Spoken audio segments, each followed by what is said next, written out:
नमस्ते स्वीकार गर्नुहोला औनिक अज्ञातको मेरो जीवनमा आधारित एउटा सत्य घटना प्रस्तुत गर्दैछु। जीवन सिसा जस्तै हुनु उत्तम हो, किनभने सिसा पारदर्शी भएकोले जीवनका कुना काप्चाभित्र लुकेर रहेका हरेक क्रियाकलापहरू छर्लङ्ग देखिनु सकारात्मक पक्ष हो।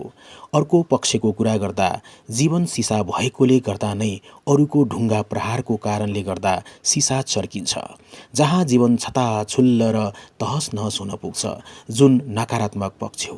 तर यसबाट आफूलाई जोगाएर समाजमा घुलमिल गरेर बस्न सक्ने क्षमता आफूमा हुनुपर्छ। साउनको महिना थियो, क्षितिज घना बादलका टुक्राहरूले सरोवर।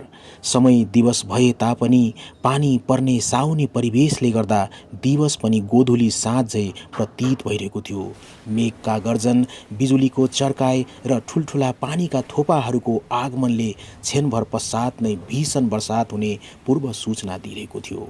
अनि के थियो र, केही क्षणमै आकाश फुटेसरी जलप्रवाह भूमिको उरमा अविरल खनिँदै गयो। सारा हरिया भरिया दृश्य लगायत वनस्पति पनि घनघोर वर्षाले गर्दा निथ्रुक भिजेकाले अनि लगातार भिज्दै गइरहेकोले खप्न नसकी अधरमा रुन्चे हाँसो सङ्गाली हाँस्न बाध्य देखिन्थे। भनिन्छ साथीहरू, हृदयमा अल्झिएका पीर व्यथा जब आँसुको भेलमा बगेर कतै अन्तै जाँदा केही क्षणका निम्ति भए पनि मन हलुका भएर आउँछ भने आत्मा स्वच्छ र शान्त। यसलाई प्राकृतिक नियम भनिन्छ।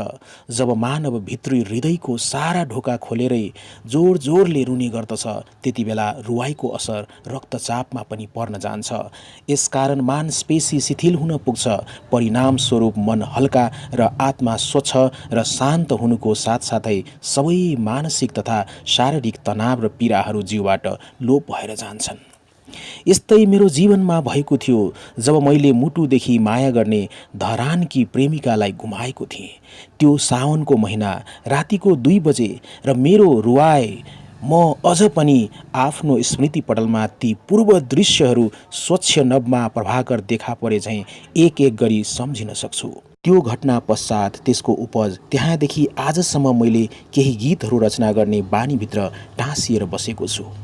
हार्दिक धन्यवाद छ धरानकी प्रेमिका, उहाँलाई जहाँ भए पनि। बाई ओनिक अज्ञात।